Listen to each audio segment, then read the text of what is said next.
Moin Leute, ihr habt ja im gestrigen Video gehört, dass hier aus dem Lenkerbereich so ein bisschen Klappern und Rappeln kam. Wenn ich den jetzt schüttel, hört ihr, da ist nichts mehr.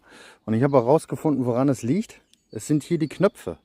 Die sind hier so ein bisschen wabbelig bei mir. Ich weiß nicht, ob das serientechnisch so ist, dass die ein bisschen wabbeliger sind oder so.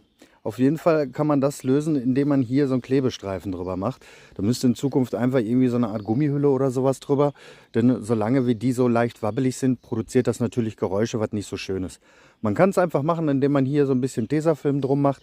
Ist aber erstmal keine schicke Lösung. Es kann aber auch sein, dass das jetzt einfach nur bei mir der Fall ist und bei den meisten Fahrzeugen das ganz normal ist. Da muss ich warten, bis E-Power Fun sich bei mir meldet. Den habe ich die Frage schon gestellt, ob das serienmäßig ist oder ob das jetzt vielleicht nur bei dem ist.